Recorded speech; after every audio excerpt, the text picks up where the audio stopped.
Geografia e hoje no Explicador Virtual nós vamos conhecer um pouco mais sobre o funcionamento da produção de energia através da água. Para isso a gente vai resolver alguns exercícios sobre o tema.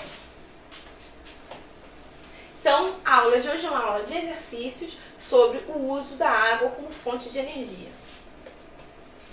Bom, a água é uma importante fonte de vida, ela pode ser utilizada em várias atividades, principalmente para a própria sobrevivência humana.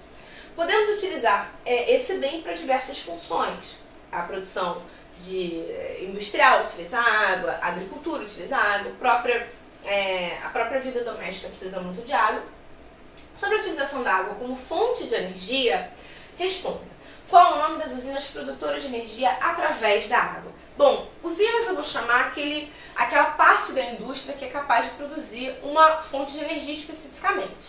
No caso, se eu tiver a produção de energia através da queima de carvão mineral, eu vou chamar essa usina de usina termoelétrica, porque ela vai obter energia através do calor.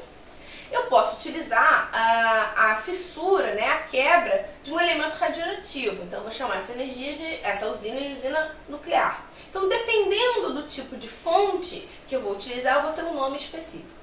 Quando eu utilizo a água e o movimento da água para a produção de energia, eu tenho um nome específico. Que nome é esse?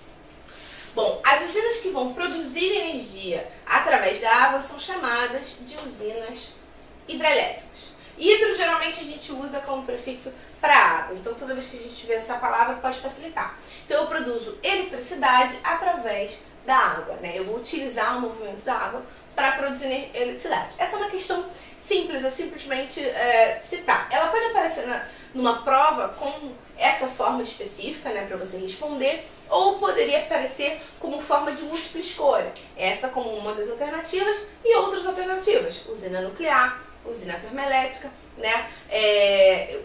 usinas eólicas. Então, dependendo do tipo específico, produção de energia solar, eu poderia ter que marcar a alternativa certa.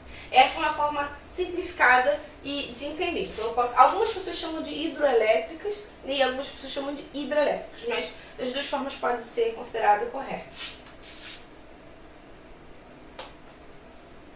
Bom, agora uma outra questão. De que forma, ainda mantendo a mesma pergunta, ele quer saber, B, de que forma as usinas hidrelétricas funcionam? Então, ele quer entender o funcionamento dessas usinas.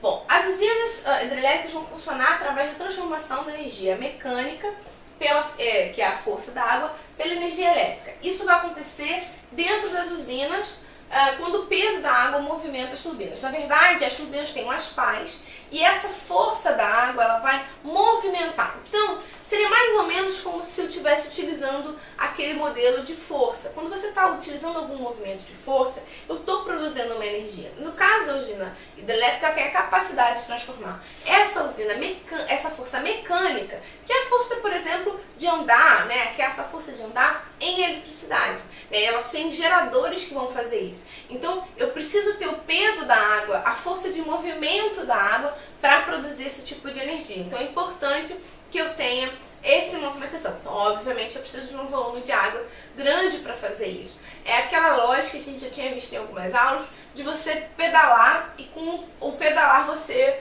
ligar um liquidificador. Na verdade, você tem um gerador que vai transformar a sua energia mecânica, que está saindo do seu próprio corpo, em uma eletricidade. Isso vai acontecer, claro, que numa escala bem maior numa usina hidrelétrica. Eu vou transformar essa energia em energia elétrica e vou transmitir pelas redes de transmissão para outras localidades. São fios que vão levar essa energia para outras localidades. Então, é muito importante que eu tenha essa organização para o funcionamento de uma usina hidrelétrica. Então, o entendimento eu tenho um volume de água, esse volume de água vai movimentar as turbinas, as pás das turbinas. E aí, a partir disso, eu vou gerar um movimento e esse movimento vai ser transformado em eletricidade. Aqui a gente pode ver o esquema do que eu tinha falado. Eu preciso de um lago, ele vai entrar, ele tem uma turbina, essa turbina vai se movimentar, o gerador vai transformar essa força, esse movimento em energia elétrica e o transformador vai transferir essa energia para outras localidades. Então eu preciso desse esqueminha aqui para funcionar a minha usina. Se por acaso numa questão perguntar quais são os componentes de uma usina hidrelétrica, você pode colocar que eu preciso de um lago, né, um lago ou um reservatório, eu vou precisar da turbina, eu vou precisar do gerador e eu vou precisar do transformador. São elementos que são necessários para transformar esse peso da água em energia elétrica, tá certo? Esses são os componentes básicos para a formação. A terceira questão sobre esse mesmo tema, dessa questão específica, pergunta quais são as principais vantagens da implantação de usina hidrelétrica. É importante saber que a usina hidrelétrica, apesar de ser considerada uma fonte natural ou não muito poluente, ela vai apresentar vantagens e desvantagens, né? Elas são muito utilizadas, não podem ser implementadas em qualquer local, mas mesmo assim, quando elas são, elas vão apresentar essas vantagens e desvantagens. Essa questão específica, vocês precisam apontar quais são essas vantagens, quais são essas desvantagens.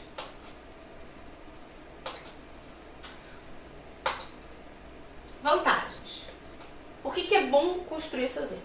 Fonte de energia renovável. Eu tenho uma fonte de energia renovável porque eu estou utilizando a água. E a água que está sendo utilizada nessa fonte, lembra que a gente viu numa questão anterior, que eu tenho um reservatório, ela passa para a turbina e ela vai manter? Na verdade, essa água, o que é utilizado da água é o movimento, é o peso, é a força da água. Eu não necessariamente mantenho essa água. Então essa água que ela passa por um processo de produção de energia, ela é liberada para continuar o curso do rio. Claro que isso tem um problema, mas eu não usei essa água, não desperdicei essa água, entre aspas. Eu mantive essa água ainda no curso dos rios, então eu não estou gastando essa água. Então ela acaba sendo uma fonte renovável. Uma outra vantagem é que ela é pouco poluente. A gente vai ver nas desvantagens que ela tem problemas ambientais, sim, mas ela não libera uma grande quantidade de poluição. Mas aqui fica uma observação. Ela não vai liberar uma grande quantidade de poluição, principalmente ao longo da sua formação. Quando ela está começando, quando eles estão construindo a usina, eu preciso fazer um reservatório e aí eu vou construir uma barragem para represar as águas do rio. Na maioria dos casos, essas usinas não limpam a cobertura florestal que estava ali naquele rio. E o que vai acontecer com isso? Aquela cobertura vegetal, aquelas plantas, animais, eles vão apodrecendo naquela água, porque essa água do reservatório, ela vai ocupar todo aquele espaço, né? As árvores que existiam ali vão ficar submersas. Então esse apodrecer dessas plantas, ela acaba liberando um gás que também é um pouco poluente. Então, se eu não fizer um bom planejamento, isso pode dar um problema. Se eu fizer um planejamento de retirar a parte da cobertura vegetal, isso diminui. E a vantagem é que depois de implementada, eu não queimo nada. Quando a gente está falando de usina termoelétrica, que a gente tinha falado antes, que é uma usina que vai produzir eletricidade através do calor, e aí vai, claro, queimar carvão, essa queima libera uma grande quantidade de poluição para a atmosfera. No caso da hidrelétrica, eu não vou fazer isso, eu não tenho essa queima, então não libero tantas partículas, por isso que é vantajoso. E depois que ela é implementada, ela acaba sendo um pouco mais barata. Ela não é a forma mais barata de produção de energia, mas ela consegue produzir uma grande quantidade de energia e depois ela acaba sendo um pouco mais barata. Quando a gente fala mais barata, com atenção, é um pouco mais barata. Não é uma energia barata, até mesmo porque quando você vai construir uma hidrelétrica, ela acaba sendo um grande investimento e é uma energia cara. Por isso que a gente marca que é depois que ela foi implementada. Ela não é super barata, mas ela é bem barata. Quando a gente fala de energia, é difícil você achar uma super barata, né? A energia solar, por exemplo, tem um alto custo inicial, a energia eólica também, assim como a hidrelétrica. Quanto maior for a hidrelétrica, maiores serão os custos para a construção dessa hidrelétrica. Mas depois ela acaba sendo um pouco mais viável.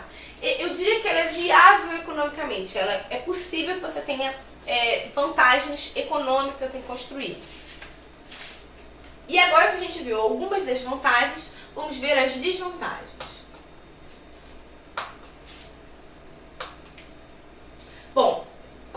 tinha falado, a construção desse reservatório acaba destruindo a flora e a fauna que existem ali.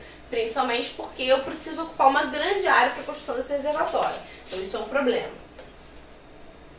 Outra questão é uma questão humana. É comum que alguns professores, inclusive, peçam para os alunos apontarem um problema ambiental e um problema social da construção de uma hidrelétrica. Se o professor pedir uma coisa dessa, é possível que o aluno aponte esses dois casos específicos. Então, um problema ambiental é a destruição da fauna e flora, principalmente se você está numa área com uma mata que está em risco de devastação. Então, porque como eu vou construir um grande reservatório, esse grande reservatório vai ocupar uma área que era de floresta. Então, é um problema. E os animais também vão ser retirados, vão acabar morrendo nesse processo. E também, em alguns casos, eu tenho populações indígenas nesse local. Então, eu também dificulto a existência de uma manutenção dessa população. Não é só esse caso específico, mas pode acabar não só os indígenas, mas também qualquer população ribeirinha. No Brasil, a gente tem uma usina que está passando por um problema específico, né, de disputa por causa dos indígenas e por causa da mata, que chama-se Belo Monte, que fica no norte do país. Tá? É uma usina que vai apresentar esse tipo de problema. E por fim, ela vai depender do regime de chuvas.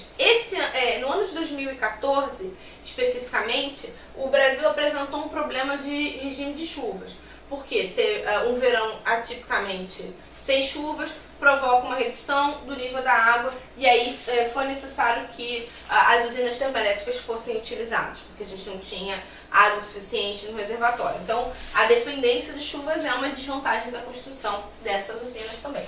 Então, como nenhuma fonte de energia é perfeita, nesse caso a gente pode apresentar vantagens e desvantagens. Geralmente, acaba sendo, as vantagens tendem a prevalecer, e um país que tenha condições de implementar vai acabar implementando esse tipo de usina porque é mais vantajoso do que outros tipos, é mais seguro do que, por exemplo, uma energia nuclear, principalmente porque a energia nuclear pode apresentar risco de acidente e tudo mais, é bem menos poluente do que uma energia termoelétrica, então as vantagens assim, acabam sobressaindo. Essas são as vantagens e as desvantagens. E, por fim, quais são as condições naturais? Não são todos os locais que podem ter uma hidrelétrica. Você precisa ter algumas vantagens naturais para isso. Que vantagens são essas? Primeiro, eu preciso ter rios de planalto. Na verdade, eu preciso ter eu não posso ter um rio que tem o seu assoalho, né, tem o seu fundo reto. Ele precisa apresentar algum tipo de irregularidade, até mesmo para a água ter um movimento maior. E outra coisa, eu preciso de chuva. Né, tem que ter um regime de chuvas que se mantenha. Se eu não tiver um grande índice de chuva, não tem como manter um reservatório. Visto que a gente viu na última questão, que foi a falta de chuvas pode acabar dificultando a utilização de energia hidrelétrica. Então, essas são algumas questões para facilitar mais o entendimento da matéria. Espero que tenha ficado fácil. Tchau!